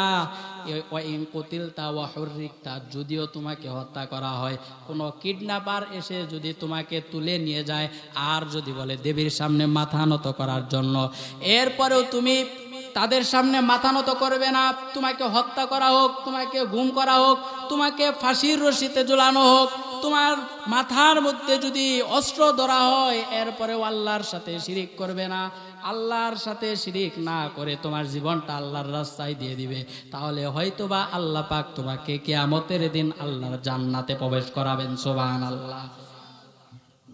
আল্লাহ পাক কুরআনুল কারীমে এমন 6টা জাতি আছে যাদেরকে আল্লাহ পাক শিরিক করার কারণে ধ্বংস করেছেন। কয়টা জাতি বললাম? আওয়াজ করে বলেন, কয়টা জাতি? বলবো নাকি শেষ করে দিব? বলবে ইনশাআল্লাহ। আল্লাহ পাক রব্বুল আলামিন কুরআনুল কারীমের মধ্যে সর্বপ্রথম যে জাতিকে ধ্বংস করেছেন শিরিক করার কারণে, সেই জাতির নাম হলো হযরত নূহ আলাইহিস সালামের জাতি। সেই জাতির নাম কি বললাম? নূহ আলাইহিস সালামের জাতি। উলুল আজমি মিনার রুসুল, 5 জন নবী যাদেরকে শ্রেষ্ঠ নবী ধরা হয়, তাদের মধ্যে একজন হচ্ছে নূহ আলাইহিস সালাম। সুবহানাল্লাহ বলেন। তাদের কওমের মধ্যে 5 জন ব্যক্তি ছিল যারা খুবই নেককার মানুষ ছিল, তাদের কথা আল্লাহ কোরআনের মধ্যে বলেছেন। তো নূহ আলাইহিস সালামের জামানায় কিন্তু সর্বপ্রথম শিরিকটা শুরু হয়েছে, কবর পূজা শুরু হয়েছে, মূর্তি পূজা শুরু হয়েছে। তো তাদের মধ্যে 5 জন ব্যক্তি ছিল, ওয়াদ, সুয়া, ইয়াগুস, ইয়াউক, নাসর।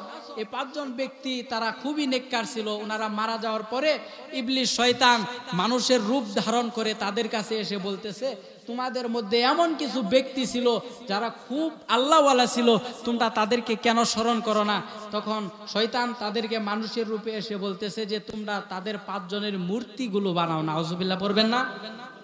সর্বপ্রথম যখন মূর্তি বানানো হলো, আল্লাহ পাক বলেন, ইন্না আরসালনা নূহান ইলা কওমিহি আন আনদির কওমাকা মিন ক্বাবলি আইয়াতিয়াহুম আযাবুন আলীম। আল্লাহু আকবার। হযরত নূহ আলাইহিস সালামকে আল্লাহ বলেন, আমি প্রেরণ করলাম তাদের কাছে, যখন তারা মূর্তি বানাইলো তার পূর্বে, আযাব আসার পূর্বে আমি নূহকে প্রেরণ করলাম। নূহ আলাইহিস সালাম তার জাতিকে বললেন, ফাকুলতুস্তাগফিরু রাব্বাকুম, আপনারা আল্লাহর কাছে ক্ষমা চান, আর যদি ক্ষমা না চান, আল্লাহর আযাব যদি এসে যায়, আল্লাহর আযাব থেকে কেউ বাঁচতে পারবে না। নূহ আলাইহিস সালামের এই কথার জবাবে তাদের নেত্রী কিছু স্থানীয় লোকেরা বলল, ওয়াকালু লা তাযারুন্না আলিহাতাকুম ওয়ালা তাযারুন্না ওয়াদ্দাম ওয়ালা সুওয়াউ ওয়ালা ইয়াগুথা ওয়া ইয়াউক ওয়া নাসর। তাদের মধ্যে থেকে নেতৃস্থানীয় কিছু লোক বলল, নূহের কথাই তোমরা আল্লাহ পাক রব্বুল আলামিনের পথে চলে যেও না, তোমরা এই 5 মূর্তির ইবাদত করো, 5 মূর্তির ইবাদত করলেই তোমরা সফল কাম হবে। নাউযুবিল্লাহ বলে। নূহ আলাইহিস সালামকে তারা আরো বলল, ফাআকসারতা জিদালানা ফাতিনা বিমা তাইদুনা ইন কুনতা মিনাস সাদিকিন, আপনি যদি সত্য নবী হয়ে থাকেন তাহলে আমাদেরকে যেই গুনাহের কথা বলেছেন, যেই আযাবের কথা বলেছেন, যে আমরা এটা না করলে, গুনাহ করলে আল্লাহর আযাব আসবে, তাহলে ওই আযাব আপনি এখনই নিয়ে আসেন যদি সত্যবাদী হয়ে থাকেন। নাউযুবিল্লাহ পড়বেন না। নবীকে যখন তারা চ্যালেঞ্জ করলো, আল্লাহর নবী নূহ আলাইহিস সালাম সাথে সাথে আল্লাহর কাছে একটা বদদুয়া করলেন। আল্লাহ পাক সেই কথাটাও কোরআনের মধ্যে তুলে দিলেন। আল্লাহ পাক কোরআনের মধ্যে তুলে দিলেন, ওয়া ক্বালা নূহুর রাব্বি লা তাযার আলাল আরদি মিনাল কাফিরিনা দাইয়ারা। ও আল্লাহ, আপনার সাথে যারা শিরিক করতেছে, আপনার সাথে যারা শিরিক করে, এদের কাফের বেঈমান একটাকেও আপনি ছাড় দেবেন না। আল্লাহ পাকের এই আদেশে নূহ আলাইহিস সালাম এবার নৌকা বানানো শুরু করলো। আল্লাহ পাক বলেন, ওয়ায়াসনাউল ফুলক, নূহ আলাইহিস সালাম নৌকা বানাইতেছে। নৌকার মধ্যে কেবলমাত্র যারা ঈমান এনেছিল, আল্লাহর সাথে শিরিক করে নাই, এমন 40 জোড়া মানুষ, 80 জনকে নৌকার মধ্যে নেওয়া হলো। নৌকার মধ্যে নেওয়ার পর আল্লাহ পাক রব্বুল আলামিন এমন একটা বৃষ্টি দিলেন, এমন একটা প্লাবন তাদের মধ্যে গ্রাস করলো। আল্লাহর সাথে যারা শিরিক করেছিল নৌকার মধ্যে, ওই সমস্ত মানুষ যারা আল্লাহর সাথে শিরিক করা সকল মানুষকে আল্লাহ পাক পানির নিচে ডুবাইয়া দিয়েছেন। সুবহানাল্লাহ বলেন। নূহ আলাইহিস সালামের ছেলে কেনান, তাফসীর ইবনে কাসিরের মধ্যে, তাফসীর আশুরার মধ্যে এসেছে, কেনান পর্যন্ত তার ছেলে ওই নৌকার মধ্যে উঠতে পারে নাই। কেন? কারণ সে শিরিক করেছিল। এই জন্য আল্লাহ পাক নিষেধ করেছিলেন যে আপনার ছেলে আপনার স্ত্রীকে পর্যন্ত নৌকায় নিবেন না, তার স্ত্রী পর্যন্ত ঈমান আনে নাই। ও মুসলমানেরা, ঈমান না আনলে শিরিক করে কেউ যদি কবরে যায়, নিঃসন্দেহে ওই ব্যক্তি জাহান্নামে যাবে। কোথায় যাবে? কথা বলেন। শিরিক করার কারণে 2 নাম্বার যে জাতিকে আল্লাহ ধ্বংস করেছেন সেই জাতির নাম হলো আদ জাতি। আল্লাহ কোরআনের মধ্যে বলেন, ওয়া ইলা আদিন আখাহুম হুদা ক্বালা ইয়া কওমি ইবুদুল্লাহা মা লাকুম মিন ইলাহিন গায়রু। শিরিক করার কারণে এই আদ জাতির কাছে একজন নবী প্রেরণ করেছিলেন আল্লাহ পাক, তার নাম হলো হযরত হুদ আলাইহিস সালাম। হুদ আলাইহিস সালাম যখন আল্লাহর সাথে শিরিক না করে তাওহীদের দাওয়াত দিলেন, সাথে সাথে ওই বান্দাগুলো তো মানলই না, বরং আল্লাহর সাথে আরো গাদ্দারি শুরু করে তারা বলতেছে অহংকার করে যে আমাদের থেকে শক্তিশালী জমিনের মধ্যে কেউ নাই, আমাদেরকে ধ্বংস কেউ করতে পারবে না। নাউজুবিল্লাহ বলেন। আল্লাহ কোরআনে তাদের চিত্র তুলে দিলেন। তারা বলতেছে ফা আমনা আদুম ফাসতাকবারু ফিল আরদি বিগাইরিল হাক্কি ওয়া ক্বালু মান আশাদ্দু মিন্না কুওয়া। তারা বলতেছে আমাদের থেকে শক্তিশালী জমিনের মধ্যে কেউ নাই, আমাদেরকে কেউ ধ্বংস করতে পারবে না। ওই জাতিকে আল্লাহ পাক শিরিকের সাথে সাথে অহংকার করার কারণে 7 দিন 8 রাতের মধ্যে আল্লাহ পাক তাদেরকে ধ্বংস করে দিয়েছেন। আল্লাহু আকবার। 3 নাম্বার যে জাতিকে আল্লাহ ধ্বংস করেছেন শিরিক করার কারণে, সেই জাতির নাম হলো সালেহ আলাইহিস সালামের জাতি। এই জাতি এমন একটা খারাপ জাতি ছিল। হযরত সালেহ আলাইহিস সালামকে তারা বলতেছে, ওগো আল্লাহর নবী, আপনি যদি পাহাড় থেকে একটা উটনি বাহির করতে পারেন তাহলে আমরা আপনাকে নবী হিসাবে মেনে নেব, আর আপনার মুজিজা আমরা দেখে ফেলবো, তাহলেই নবী তো মেনে নেওয়া হবে। আল্লাহর নবী সালেহ আলাইহিস সালাম আল্লাহর কাছে দোয়া করলেন, ওগো আল্লাহ, এই পাহাড় থেকে একটা উটনি বাহির করে দাও, আমার তো ক্ষমতা নাই। সালেহ আলাইহিস সালামের মুজিজাতান পাহাড় থেকে যখন একটা উটনি বাইর হলো, হাযিহি নাকাতুল্লাহি লাকুম আয়াতান ফাযারুহা তাকুল ফি আরদিল্লাহি ওয়ালা তামাসসুহা বিসুইন ফায়াখুযাকুম আযাবুন আলীম। সালেহ আলাইহিস সালাম বলতেছে এই উটনির সাথে ভালো আচরণ করো, কারণ এই উটনিটা হলো আল্লাহ পাকের নিদর্শন। সুবহানাল্লাহ। তারা উটনির সাথে ভালো আচরণ তো করলোই না, বরং উটনির পাটা কেটে দিল আর উটনিটাকে হত্যা করলো। শিরিকের সাথে আল্লাহর নিদর্শনের সাথে বেয়াদবি করার কারণে সালেহ আলাইহিস সালামের জাতির মধ্যে যতগুলো উম্মত ছিল গোটা জাতিকে আল্লাহ পাক ধ্বংস করে দিয়েছেন। সুবহানাল্লাহ বলেন। 3 নাম্বার এই সালেহ আলাইহিস সালামের জাতি। 4 নাম্বার আল্লাহ পাক ধ্বংস করেছেন শুআয়ব আলাইহিস সালামের জাতি। এই গোটা জাতিকে আল্লাহ পাক শিরিক করার কারণে ধ্বংস করে দিয়েছেন। 5 নাম্বার যে জাতিকে আল্লাহ ধ্বংস করেছেন সেই জাতি হলো হযরত লূত আলাইহিস সালামের জাতি। এরা শিরিক করেছিল আল্লাহর সাথে। আর একটা অপরাধ তাদের ছিল, আল্লাহ পাক কোরআনে বলছেন, ওয়ালুতান ইয ক্বালা লিকওমিহি ইন্নাকুম লাতা তুনাল ফাহিশাতা মা সাবাকাকুম বিহা মিন আহাদিম মিনাল আলামিন। এরা জমিনের মধ্যে সর্বপ্রথম সমকামিতার মধ্যে লিপ্ত হয়েছিল, আর এই গুনাহের কারণে আল্লাহ পাক রব্বুল আলামিন এই জাতিকে জমিনের নিচে নবীন উল্টিয়ে জমিনের নিচে ধ্বংস করে দিয়েছেন। এই সমস্ত জাতিকে কেবলমাত্র একটাই বড় অপরাধ ছিল, কারণ তারা আল্লাহর সাথে শিরিক করেছে। নাউজুবিল্লাহ বলেন। 6 নাম্বার যে জাতিকে আল্লাহ পাক ধ্বংস করেছেন সেই জাতির নাম হলো কওমে ফেরাউন। এই ফেরাউনের জাতির মধ্যে নবী ছিলেন যিনি, ওনার নাম কি বলেন? মূসা আলাইহিস সালাম। তো ফেরাউন যেই জাতের, মূসাও কিন্তু সেই জাতের। ফেরাউন উনি হচ্ছেন একজন বাদশাহ। উনি সর্বপ্রথম একটা কবরস্থানে কাজ করতো, সেখান থেকে উনি বাদশাহ হয়েছেন। তো তার তো অহংকার থাকবে, সে অহংকার করে একদিন বলতেছে যে আমি বাদশাহ হয়েছি, এটা আমার পোষায় না, আমি এবার রব হতে চাই। সে বলতেছে মুসা আলাইহিস সালামকে আল্লাহ পাক বললেন ইযহাব ইলা ফিরআউনা ইন্নাহু তাগা, আপনি ফেরাউনের কাছে যান, ফেরাউন তো তার রবের সাথে অবাধ্য হয়েছে, তার রবের কথা মানে না, আপনি তাকে কালিমার দাওয়াত দেন। তার কাছে যাওয়ার পর এবার মুসা আলাইহিস সালাম বললেন যে আল্লাহকে মেনে নাও, তোমাকে আল্লাহ বাদশাহী দান করছেন, এটা আল্লাহই দান করছেন। সে বলতেছে ফাকাল আনা রাব্বুকুমুল আলা, আমি তো সবথেকে বড় আল্লাহ, আমার থেকে আবার কে আছে? নাউজুবিল্লাহ পড়বেন না? সে নিজেই বলতেছে যে আমি সবথেকে বড় খোদা, আমার থেকে বড় খোদা তো আর কেউ নাই। তখন মুসা আলাইহিস সালাম এই ফেরাউনের জাতিকে আল্লাহ পাক সাইজ করার জন্য, মানে ভালো জানি হয় এই জন্য তাদেরকে সাগরে যে ডুবিয়ে মেরেছেন, তার আগেও তাদেরকে 5টা শাস্তি দেওয়া হয়েছিল। কয়টা শাস্তি বলেন? 5টা শাস্তি। আল্লাহ কোরআনের মধ্যে বলছেন ফা আরসালনা আলাইহিমুত তুফানা ওয়াল জারাদা ওয়াল কুম্মালা ওয়াদ-দাফাদিআ ওয়াদ-দামা আয়াতিম মুফাসসালাত। ওই ফেরাউনের কাছে আল্লাহ পাক সর্বপ্রথম ব্যাঙের শাস্তি দিয়েছিলেন, তুফানের শাস্তি দিয়েছিলেন, উকুনের শাস্তি দিয়েছিলেন, পঙ্গপালের শাস্তি দিয়েছিলেন, রক্তের শাস্তি দিয়েছিলেন। এরপরেও তারা কিন্তু ইসলাম ধর্ম মেনে নেয় নাই, তারা শিরিকের মধ্যেই ছিল। নাউজুবিল্লাহ বলেন, তারা শিরিক করতেই ছিল। সর্বশেষ মুসা আলাইহিস সালামকে আল্লাহ পাক বললেন যে আপনি চলে যান। এবার হিজরত করে যখন উনি চলে যাচ্ছে, মুসা আলাইহিস সালাম লোহিত সাগরের মাঝখানে উনি যখন পার হয়ে গেলেন, ফেরাউনকে আল্লাহ পাক এমন সুবান খাওয়াইছেন, ফেরাউন হাত তুলে বলতেছে আল্লাহ এবার আমি ভালো হয়ে গেলাম।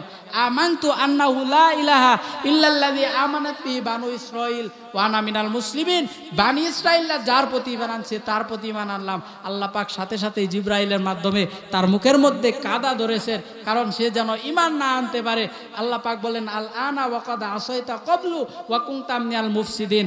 একটু আগেই তুমি ছিলে নবী বিদ্বেষী, তুমি সবথেকে বড় সন্ত্রাসী, এখন তুমি কিভাবে ঈমান আনতে চাও? আল্লাহ বলে ফাল ইয়াউমা নুনাজ্জিকা বিবাদানিকা লিতাকুনা লিমান খালফাকা আয়া, তবে তোমাকে আমি নিদর্শন বানিয়ে রাখবো, গোটা পৃথিবীতে যারা জালেম আছে তারা যেন এখান থেকে শিক্ষা নিতে পারে যে জুলুম করার শেষ পরিণতি আল্লাহ পাক কি করতে পারেন। কথা বলেন ঠিক কিনা? আল্লাহ পাক যুগে যুগে দেখিয়ে দিয়েছেন। নমরুদ গোটা পৃথিবী শাসন করেছে, তাকে জুতার বাড়ি খাওয়াইতে খাওয়াইতে আল্লাহ পাক দুনিয়া থেকে বিদায় করছে। আল্লাহু আকবার বলে। এটা হচ্ছে আল্লাহ পাকের কারিশমা।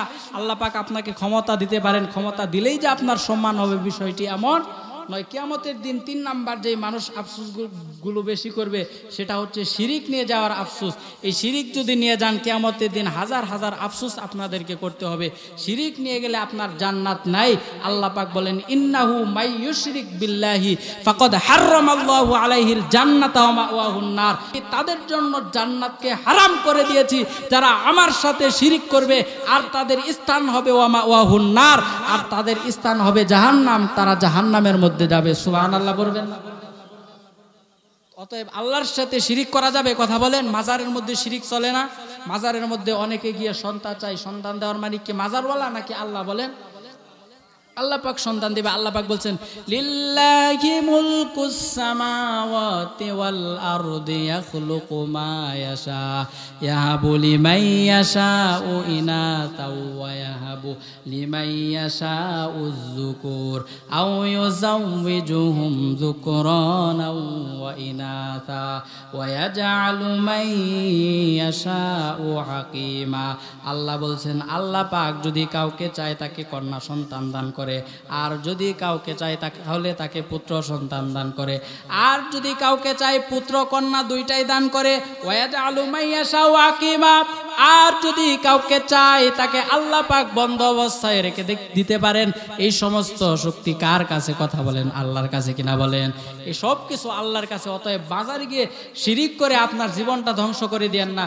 আল্লাহ যেটা চায় সেটাই হবে। শিরিক করলে কিয়ামতের দিন আপনার জান্নাত নাই, আপনাকে আফসোস করে করে কাঁদতে হবে। সম্মানিত ভাইরা, কিয়ামতের দিন 4 নাম্বার যেই মানুষ আফসোস করবে সেটা হচ্ছে আল্লাহ পাক কোরআনুল কারীমের মধ্যে বলছেন ওয়ালাউ তারা ইয ওয়াকিফু আলান নার ফাকালু ইয়া লাইতানা নুরাদ্দু ওয়ালা নুকাদ্দিবা বিআয়াতি রাব্বিনা ওয়া নাকুনা মিনাল মুমিনিন। কিয়ামতের দিন যখন আল্লাহর রাসূলকে আল্লাহ বলছেন রাসূল আপনি দেখতে পাবেন ইয ওয়াকিফু আলান নার, জাহান্নামের সামনে যখন কিছু মানুষদেরকে দাঁড় করানো হবে, ফাকালু তারা বলবে ইয়া লাইতানা, হায় আফসোস, নুরাদ্দু ওয়ালা নুকাদ্দিবা বিআয়াতি রাব্বিনা, আল্লাহ আমাদেরকে এখন জাহান্নামের মধ্যে ফেলে দিবেন, তার আগে আমরা বলতেছি আল্লাহ আমাদেরকে আবার দুনিয়াতে পাঠান।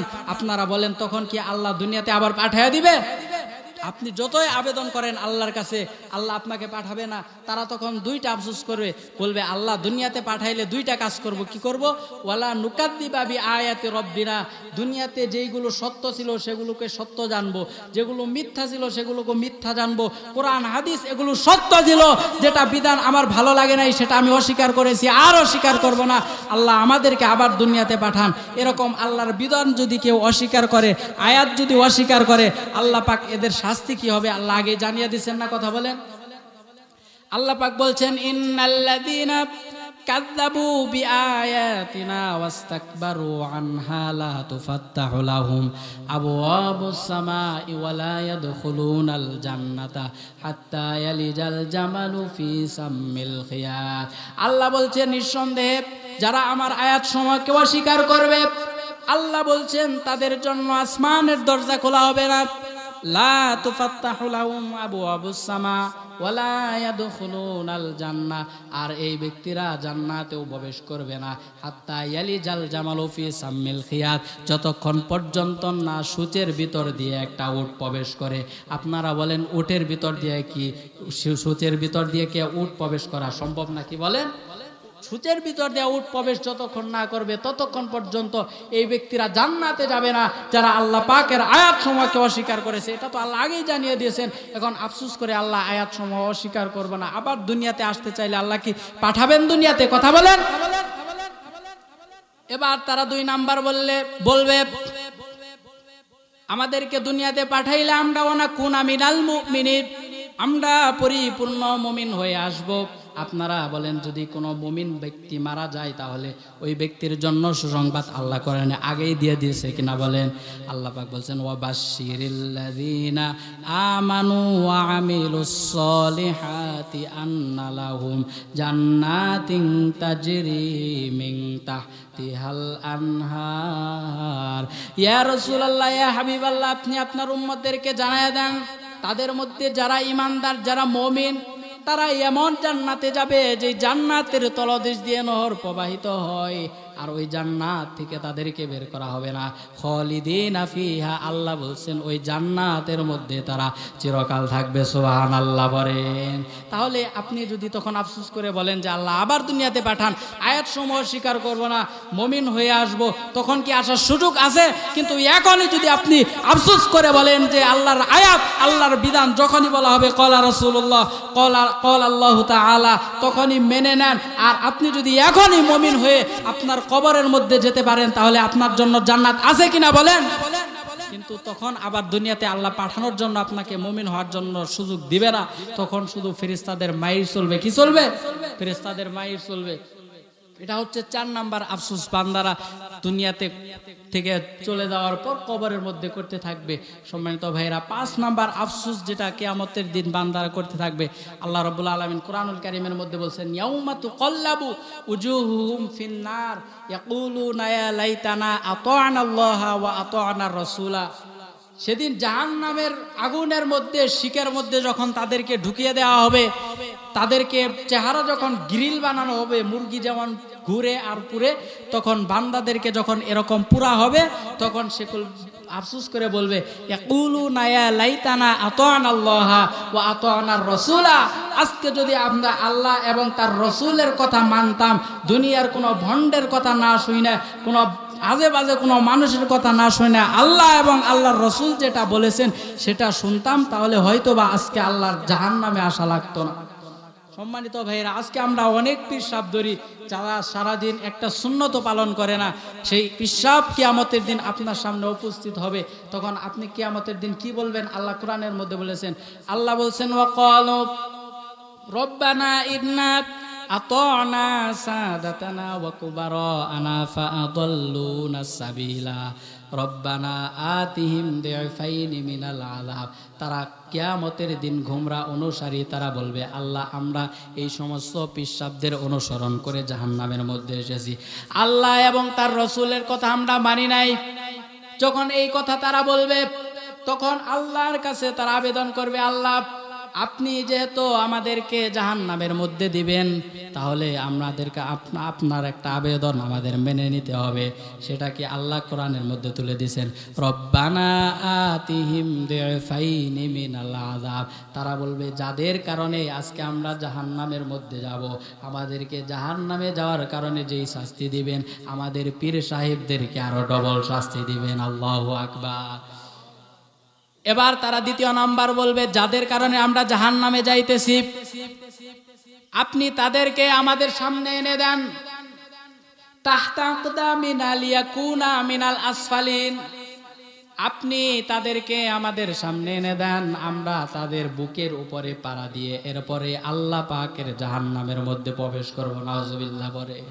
তাহলে আপনারা যার অনুসরণ করেন আল্লাহ এবং আল্লাহর রসুলের কথা বাদে, ওই সমস্ত ব্যক্তিতার তো জাহান্নামে যাবে, আপনাদেরও জাহান্নামে যাওয়া লাগবে। কারণ আপনারা আফসোস করেন আল্লাহর দুনিয়াতে, এখানে এসে আল্লাহর রসুল এবং আল্লাহ পাক যেটা বলেছে সেটা মানতে পারেন নাই।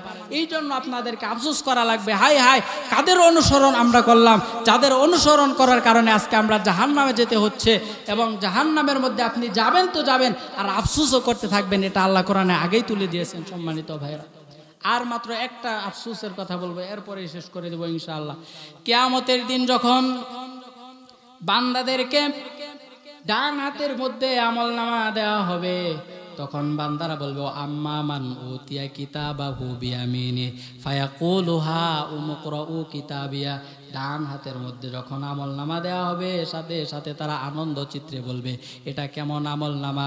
উনি দৌড় দিয়ে ওনার পিতামাতার কাছে যাবে, ওনার ভাই বারাদার, ওনার আত্মীয় স্বজনদের কাছে যাবে, আর বলবে দেখো আমার কত সুন্দর আমলনামা। আল্লাহু আকবার বলেন। এত সুন্দর আমলনামা উনি যখন সবাইকে দেখাবেন, কিন্তু অন্যদিকে আরেকটা ব্যক্তির আফসোসের কারণ হবে, ও আম্মা মান উতিয়া কিতাবাহু বিশিমালিহি ফায়াকুলু ইয়া লাইতানি লাম উতা কিতাবিয়া। আর যার আমলনামা তার বাম হাতে দেওয়া হবে, সে আফসোস করে বলবে ফায়াকুলু ইয়া লাইতানি লাম উতা কিতাবিয়া।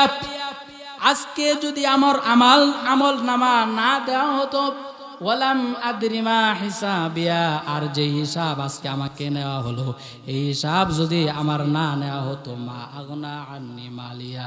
দুনিয়াতে তো অনেক সম্পদ অর্জন করেছিলাম, দুনিয়াতে বহু টাকার মালিক ছিলাম, মা আগনা আন্নি মালিয়া।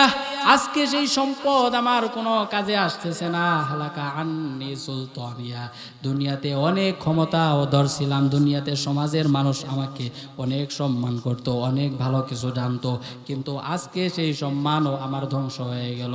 আল্লাহ বলবেন খুযুহু ফাগুল্লু, এই বান্দাটাকে ধরো, ফাগুল্লু আর ডান্ডা বেরি পড়াও, সুম্মাল জাহিমা সল্লু, আর তাকে জাহান্নামের মধ্যে নিক্ষেপ করো। সুম্মা ফি সিলসিলাতিন দারউহা সাবউনা যিরাআন ফাসলুকু। শুধু জাহান্নামের মধ্যেই নিক্ষেপ করবে না, জাহান্নামের মধ্যে নিক্ষেপ করার আগে তার শরীরের মধ্যে 70 গজ শিকল পেশিয়ে তারপরেই জাহান্নামের মধ্যে নিক্ষেপ করো। নাউজুবিল্লাহ করেন। তখন আপনার আমলনামা যখন বাম হাতে আসবে, তখন আপনার আফসোসের শেষ থাকবে না। হায় আফসোস, এটা কি হয়ে গেল হঠাৎ করে।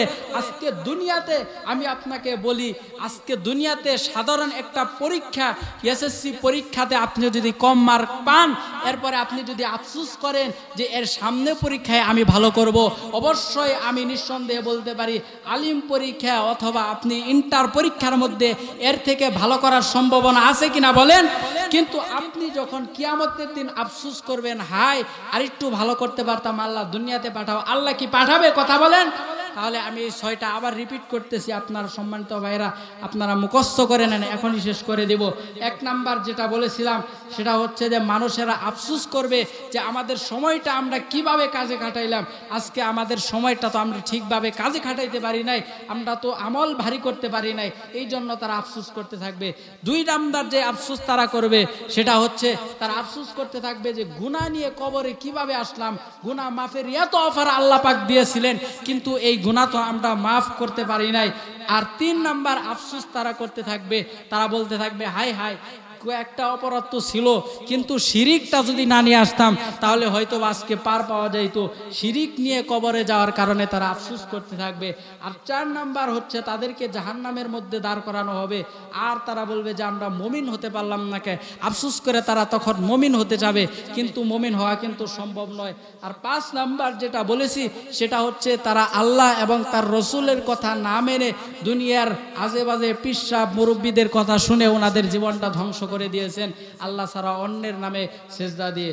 আর 6 নাম্বার তারা যেটা আফসোস করবে, তাদের বাম হাতে আমলনামা পাওয়ার সাথে সাথেই তারা আশ্চর্য হয়ে যাবে, তারা কাঁদতে থাকবে। কিন্তু আপনারা বলেন তখন কি ওই কেঁদে লাভ হবে? কথা বলেন, আপনারা বলেন ইনশাল্লাহ সকলে এই 6টা আফসোসের প্রস্তুতি দুনিয়া থেকেই নিয়ে যাবেন তো ইনশাল্লাহ? কারা কারা হাত তুলে একান্ত সকলে হাত তুলেন। আল্লাহ পাক এই হাতগুলোকে কবুল করে নেক। আল্লাহ পাক যেন এই আফসোসগুলো করে আমাদেরকে এখনই প্রস্তুতি নিয়ে কবরে যাওয়ার তৌফিক দান করে। কবরে যেন আল্লাহ পাক আমাদেরকে জান্নাত দান করেন। সকলে বলে আমিন। এখানে আমার কথা শেষ করে দিচ্ছি। ওয়া মা তাওফিক ইল্লা বিল্লাহ, আলাইহি তাওয়াক্কালতু ওয়া ইলাইহি আনীব। সুবহানাল্লাহি ওয়া বিহামদিহি, সুবহানাকাল্লাহুম্মা ওয়া বিহামদিকা, আশহাদু আল্লা ইলাহা ইল্লা আনতা, আস্তাগফিরুকা ওয়া আতুবু ইলাইক।